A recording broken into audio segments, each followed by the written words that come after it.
नमस्कार मंडळी, लक्ष्मीच्या पावलांनी या मालिकेच्या आजच्या भागात आज आपण बघणार आहोत. अद्वैत हा फारच स्ट्रेसमध्ये असतो आणि तो म्हणत असतो की प्रत्येकजण येऊन मलाच का धोका देतं, मी प्रत्येकाशी एवढं चांगलं वागतो, प्रत्येकाशी खरं वागतो, परंतु सगळे मात्र मला फसवतात.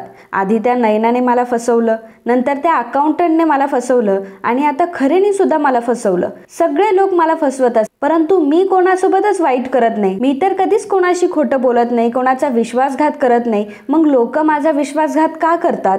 अद्वैतचं हे बोलणं ऐकून कलाला फार वाईट वाटत असतं. कला अद्वैतला म्हणते की अद्वैत, आय एम सॉरी. हे बघ, माझ्याकडनं चुकलं, मी तुला सांगायला हवं होतं, पण सॉरी, माझ्याकडनं चुकलं, प्लीज मला माफ कर.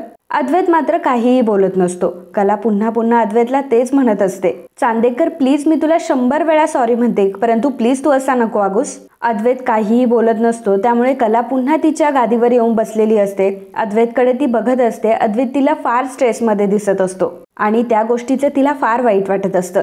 अद्वैतही काही बोलत नसतो. कलाही खाली बसलेली असते, झोपलेली असते. कला घड्याळात बघते तर 12:30 वाजलेले असतात. तरी सुद्धा अद्वैत जागाच असतो आणि विचार करत बसलेला असतो. कला उठते, कारण कलाही झोपलेली नसते. कला पुन्हा बेडवर येऊन बसते आणि अद्वैतला म्हणत असते की चांदेकर प्लीज ऐक ना. हे बघ, मी तुला रिक्वेस्ट करते, आता प्लीज स्वतःला त्रास करून घेऊ नकोस. अद्वैत तिच्यावर चिडून बोलत असतो आणि म्हणत असतो की मला नाही लागत आहे झोप, तुला झोपायचं तर झोप ना, तुझ्यावर कुठली आहेत का बंधनं, तू जाऊन झोप. कला आता रूममधून निघते आणि डायरेक्टली सरोजच्या रूममध्ये येते. सरोजचा दरवाजा ती वाजवत असते. सरोज तेव्हा झोपलेली असते. लाईट लावते. सरोज दरवाजा उघडते आणि पुढे कलाला बघून ती मान वळवते. कलाकडे ती बघतही नाही. सरोजला म्हणत असते की सरोज मॅडम, मी आतमध्ये येऊ का? परंतु सरोज 1 नाही 2 नाही तशीच उभी असते. कला पुन्हा एकदा म्हणते की सरोज मॅडम प्लीज, मी आतमध्ये येऊ का?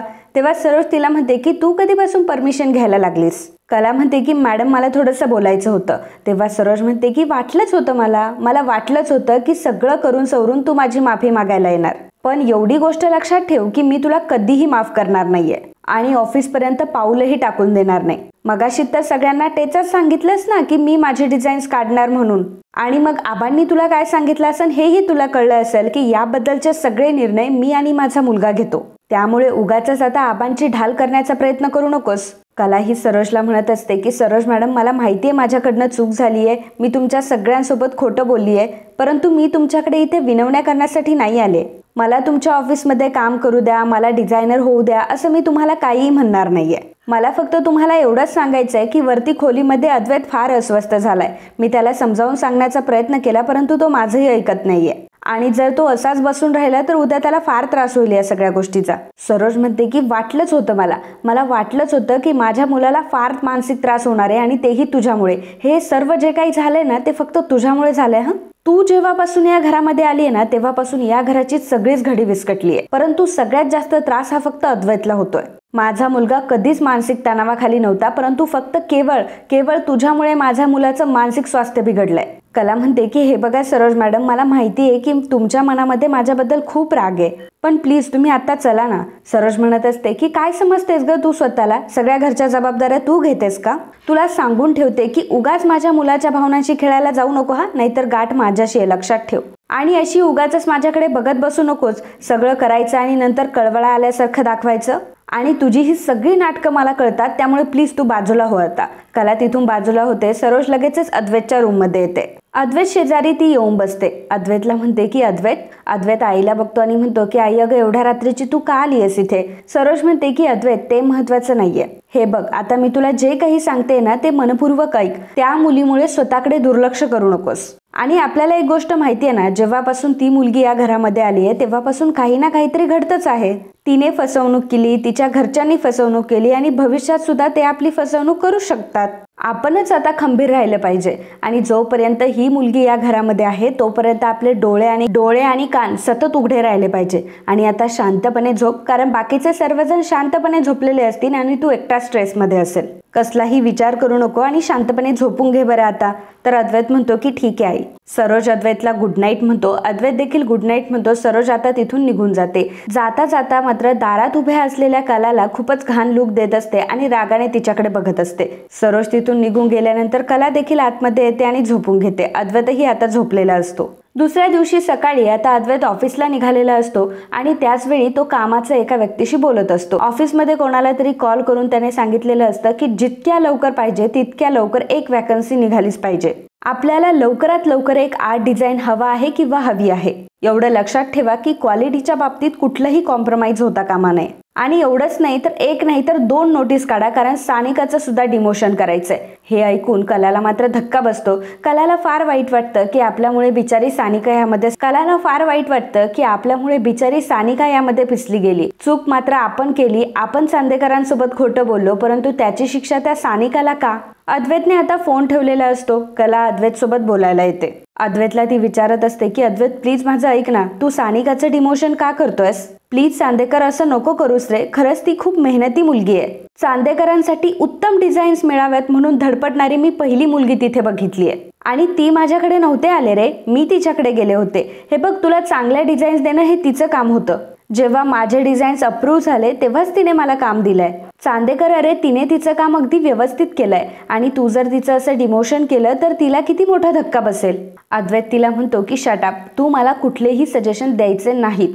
मी तुला याआधी सुद्धा सांगितलंय की हा बिझनेस माझा आहे, त्यामुळे तुला कुठल्याही गोष्टीत ढवळाढवळ करायची काहीही गरज नाही. त्यामुळे इथे जे काही ठरवायचे ना ते फक्त मी ठरवेल, तू आता जाऊ शकतेस. कला म्हणते की हे बघ चांदेकर, मला माहिती आहे की तू माझ्यावरच्या रागामुळे त्या सानिकाशी असं वागतोय, परंतु तुला पुन्हा पुन्हा मी हीच गोष्ट सांगेल की तिचा या सगळ्या गोष्टीशी काही संबंध नाहीये. अद्वैत तिला म्हणतो की ते मला ठरवू देत ना, तिने माझ्यासोबत असताना चांगलं काम केलंय, यातल्या तीळ मात्र ही शंका नाहीये. पण या सगळ्यापेक्षा तिने तिच्या बॉसला फसवलंय ही गोष्ट सगळ्यात महत्वाची आहे. आणि त्यामुळे सानिकाचं डिमोशन तर आता होणारच, असं म्हणून अद्वैत रागाने तिथून निघून जातो. कला मनात विचार करत असते की माझ्यामुळे त्या बिचाऱ्या सानिकाचं डिमोशन झालं तर काहीही करून असं नाही झालं पाहिजे, परंतु ही गोष्ट मी ह्याला कशी समजवू? आई अंबाबाई, अगं हा माणूस किती विचित्र आहे आणि तू माझी कोणाची गाठ बांधली आहेस? कला लगेचच आता आजोबांच्या रूममध्ये आलेली असते. त्यावेळी आजोबा शांतपणे विचार करत बसलेले असतात. कला आजोबांना म्हणते की आजोबा सॉरी, पण मी तुम्हाला डिस्टर्ब करतेय, पण मला तुमच्याशी जरा बोलायचं होतं. आबा म्हणतात की अगं काही प्रॉब्लेम नाही, बोल ना, तुला काय बोलायचं होतं? आणि काय ग कला, तुझा चेहरा का पडलाय? झालेल्या प्रकरणाबद्दल तुला जास्त स्ट्रेस आलाय का? कला म्हणते की आबा तुम्हाला खरं सांगू का, मला तुमच्याशी बोलून खरंच खूप छान वाटतं. म्हणजे चूक आणि बरोबर या गोष्टींमध्ये नक्की काय साम्य नाही हे तुम्ही मला अगदी व्यवस्थित सांगतात आणि म्हणूनच मला तुमच्याशी बोलायचं होतं. आबा, मला घरात जे काही झालंय त्या सगळ्यात कळतंय की माझी चूक आहे. आणि आजोबा, ह्या सगळ्या गोष्टी मी कालच त्याला सांगणार होते, परंतु माहित नाही की मी सांगण्याआधीच ह्या सगळ्या गोष्टी कशा काय समोर आल्यात. आबा म्हणतात की हे बघ पोरी, हे सगळं असंच असतं. आपण ठरवतो काहीतरी एक आणि नियती मात्र आपल्यासमोर वेगळीच गोष्टी उभी करते. कला म्हणते की हो आजोबा, माझ्यासोबत सुद्धा असंच झालंय. आणि तुम्हाला आठवतंय मी काल तुम्हाला विचारायला आले होते की समोरचा व्यक्ती जर आपलं ऐकत नसेल, आपल्याशी नीट बोलत नसेल तर कसं बोलायचं, आणि मी तुम्हाला याचबद्दल बोलत होते. तेव्हा आबा म्हणतात की हो, येते माझ्या लक्षामध्ये या सगळ्या गोष्टी. तेव्हा तर माझ्या लक्षात नाही आलं ह्या सगळ्या, परंतु आता ह्या सगळ्या गोष्टी झाल्यानंतर मला एक गोष्ट कळली की तू त्या दिवशी याच गोष्टींबद्दल माझ्याशी बोलायला आली होती. कला म्हणते की त्या दिवशी मी तुम्हाला नाव घेऊन सांगू शकत नव्हते. आबा म्हणतात की बरं ठीक आहे, जाऊ दे, परंतु त्या दिवशी माझं जे उत्तर होतं ना ते या दिवशी असणार आहे. हे बघ, आपण खऱ्याची बाजू धरली आहे ना, मग दटून राहायचं आणि समोरच्याकडे सरळ दुर्लक्ष करायचं. तू वावघं पाऊल उचलणारच नाही याच्यावर माझा पूर्ण विश्वास आहे. आणि तू सुद्धा आता अंबाबाईवर विश्वास ठेव, ती नक्कीच काहीतरी पुढचं पाऊल दाखवेल. कला म्हणते की हो आजोबा, माझा अंबाबाईवर विश्वास तर आहेच, परंतु हे सगळं प्रकरण निवळायला थोडा वेळच लागेल.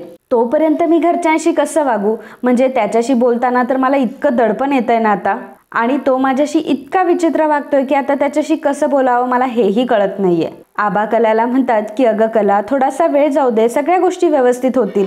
कला म्हणते की नाही आबा, या सगळ्या गोष्टी नेहमीच्याच आहे. म्हणजे अद्वैत एक चांगला माणूस असला तरी सुद्धा एक तो क्लिष्ट माणूस आहे, कोड्यांचा माणूस आहे. आणि आता हे सर्वजण घडल्यानंतर मला त्याच्याशी बोलताना 1000 वेळा विचार करावा लागेल. आबा हसायला लागतात. तेव्हा कला विचारते की अहो आबा, तुम्ही हसताय का? एकतर मला हे प्रकरण इतकं मोठं होईल असं कधीच वाटलं नव्हतं आणि माझ्यामुळे इतक्या जणांची मनं दुखावली जातील असा कधी विचारही केला नव्हता. इकडे श्रीकांत काका तनतन करतच रूममध्ये आलेले असतात. रजनी तिथे बसलेली असते. श्रीकांत काका म्हणतात की काय गोंधळ सुरू या घरामध्ये, काही कळत नाही. रजनी त्यांना विचारते की अहो झालंय काय? काका आता रजनीवरच ओरडतात आणि म्हणतात की तुम्ही फक्त तुमचं काम करा.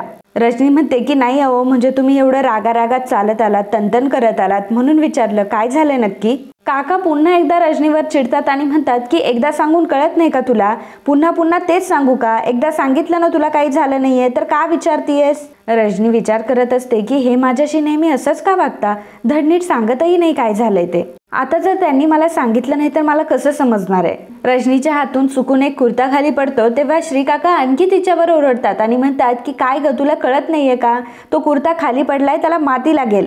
रजनी म्हणते की अहो चुकून पडला माझ्याकडनं.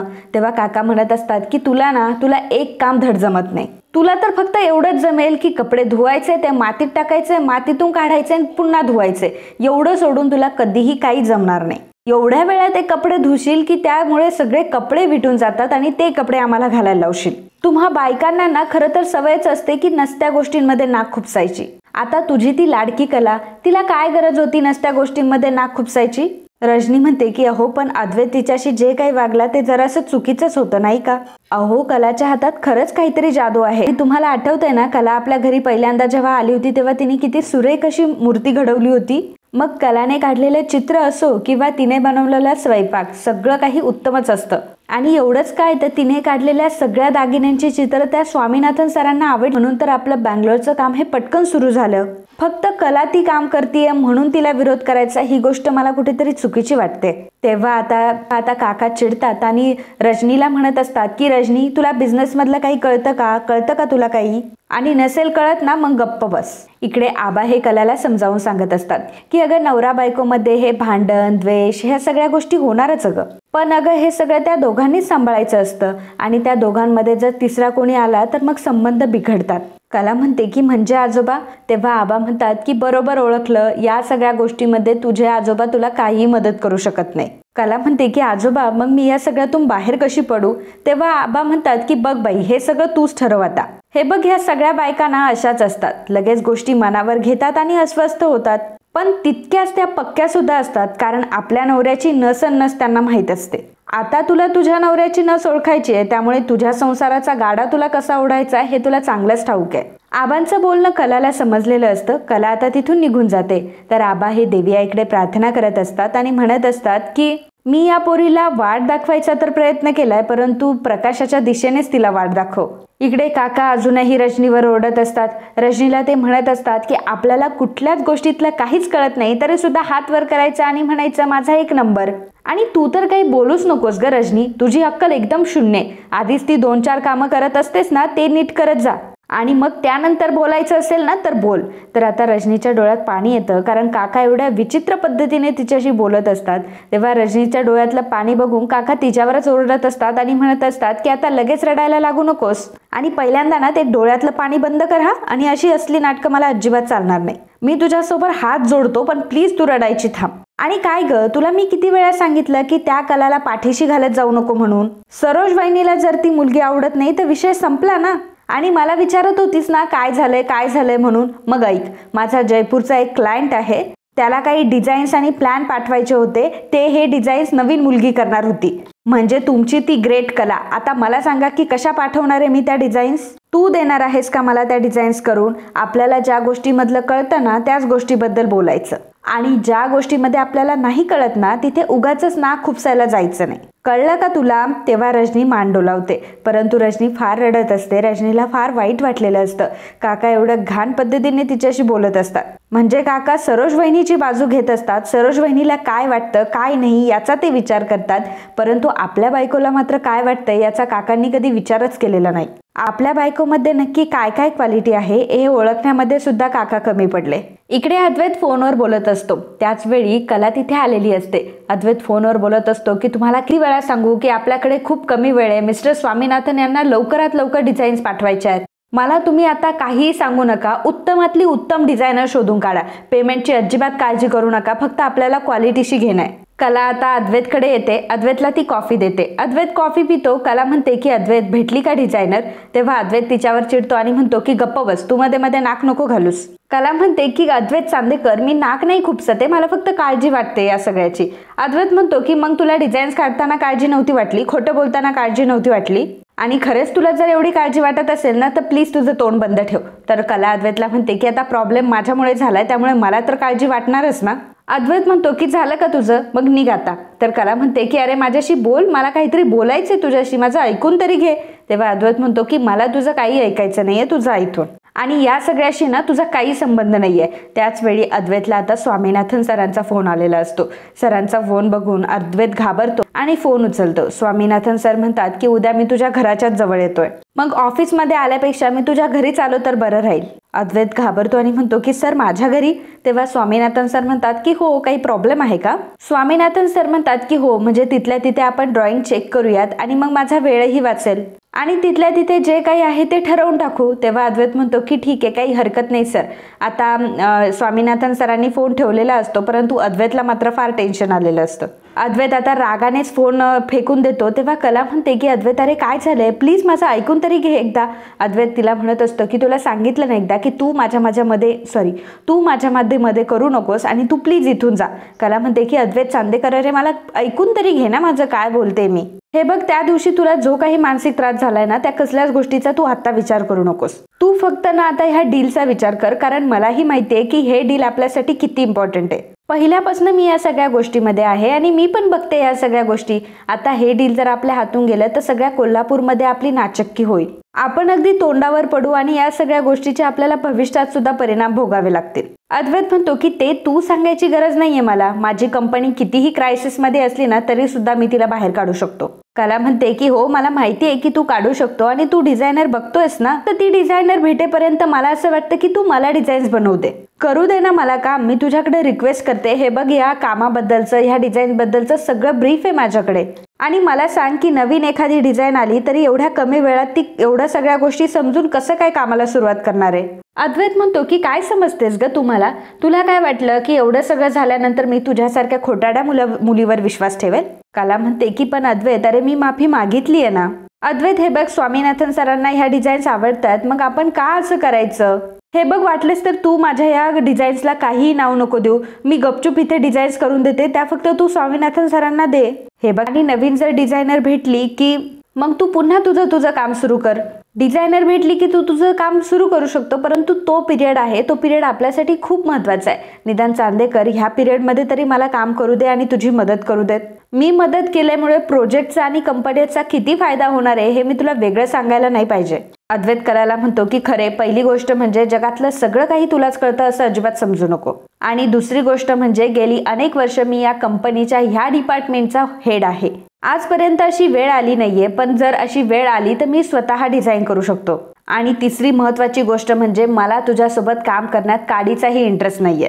कोण आहे मी. तेव्हा कला म्हणते की अद्वैत चांदेकर. तेव्हा अद्वैत म्हणतो की एक्झॅक्टली, मी तुला ही गोष्ट दाखवून देईल की मी केलेल्या डिझाईन्स तुझ्या डिझाईन्सपेक्षा जास्त चांगल्या आहेत. तुला माहित नाही का अद्वैत चांदेकर कुठल्या लेवलचा माणूस आहे. अद्वैत चांदेकर नाही, द ग्रेट अद्वैत चांदेकर. आता मिस्टर स्वामीनाथनना जी काही डिझाईन हवी आहे ना ती मी स्वतः करेल, मला आता तुझी अजिबात गरज नाहीये. असं म्हणून अद्वैत आता शीट्स घेतो, पेन घेतो आणि लॅपटॉप घेऊन आता डिझाईन्स काढायला बसलेला असतो. कला मात्र हाताची घडी घालून अद्वैतकडे फक्त बघत. अद्वैत फक्त त्याचे डिझाईन्स जे आहे ते काही कला फक्त त्याचे डिझाईन्स बघत असते आणि कलाच्या एक्सप्रेशन वरून एवढं तर समजलेलं असतं की अद्वैतने एकदम खराब डिझाईन्स काढलेले. मित्रांनो, आजचा हा भाग इथेच संपतो. पुढील भागामध्ये आपल्याला बघायला मिळणार आहे मिस्टर स्वामीनाथन हे घरी आलेले असतात. तेव्हा स्वामीनाथन सर म्हणतात की आता मला ज्या काही डिझाईन्स आहेत त्या दाखव. अद्वैत लॅपटॉपमध्ये मिस्टर स्वामीनाथन यांना डिझाईन्स दाखवत असतो. तेव्हा डिझाईन्स पाहून स्वामीनाथन म्हणतात की तुझी डिझायनर बदलली आहे का. अद्वैत, मी एक गोष्ट तुला जरा स्पष्टपणे सांगतो की जर तुझी जुनी डिझायनर आपल्या डीलसाठी काम करणार असेल तर आणि तरच मला चांदेकरांसोबत काम करण्यात इंटरेस्ट आहे. आता मात्र अद्वैतची चांगलीच कोंडी झालेली असते. कला मात्र एकदम ॲटिट्यूड मध्ये बघत असते, कारण आता सगळं काही कलावरच डिपेंड असतं. जेव्हा रूम मध्ये अद्वैत आणि कला बसलेले असतात तेव्हा अद्वैत आता विचार करत असतो की हिच्याशी मी आता कसं बोलू. आता हिच्यासमोर तोंड उघडायचं सुद्धा मुश्किल झालंय. हिच्यासमोर तोंड उघडलं ना तर आता ही खूप नाटकं करेल. आणि कला सुद्धा आता फार ॲटिट्यूड मध्ये म्हणत असते की हो आली ना माझी गरज आता तुला. कला सुद्धा एकदम मनामध्ये म्हणत असते की हो आली ना आता तुला माझी गरज. आता तर बाबा ना इतकी नाटकं करेल ना मी, की बस रे बस. अद्वैत चांदेकर, आता तू तोंड उघड, मग मी तुला सांगेल काय सांगायचंय ते. मला तू तोंड बंद करायला सांगितलं होतं ना, आता बघ मग तू तोंड उघड तरच मी बोलेल. अशा प्रकारे कलाने आता बाजी मारलेली असते आणि अद्वैत आता कलाला इतकं काही बोललेलं असतं, परंतु आता तू आता त्याला कलाचीच माफी मागावी लागणार असते, कलाचेच पाय धरावे लागणार असतात आणि कला मात्र या गोष्टीमुळे खूपच भाव खात असते. मित्रांनो, आजच्या या भागाबद्दल तुमचं काय मत आहे आम्हाला नक्की कळवा. And if you like my video please do subscribe, share and comment. Thank you. मित्रांनो, आज मला तुम्हाला एक गोष्ट शेअर करायची आहे, ते म्हणजे मला तुम्हाला खूप थँक्यू म्हणायचं आहे. खरं तर गेल्या 15 दिवसापासून तुम्ही आम्हाला खूप सपोर्ट करताय आणि त्यासाठी तुम्हाला किती थँक्यू म्हणावं ना हे मला शब्दात नाही सांगता येते. आणि तुम्ही इतक्या छान पॉझिटिव्ह कमेंट्स मला करत असतात, तर त्या पॉझिटिव्ह कमेंट्स वाचून मला कामासाठी एक नवीन ऊर्जा मिळत असते. आणि खरं तर तुम्ही माझ्यासाठी खूप काही आहात आणि आज जे काही आहे ते फक्त तुमच्या प्रेमामुळे शक्य झालं आहे.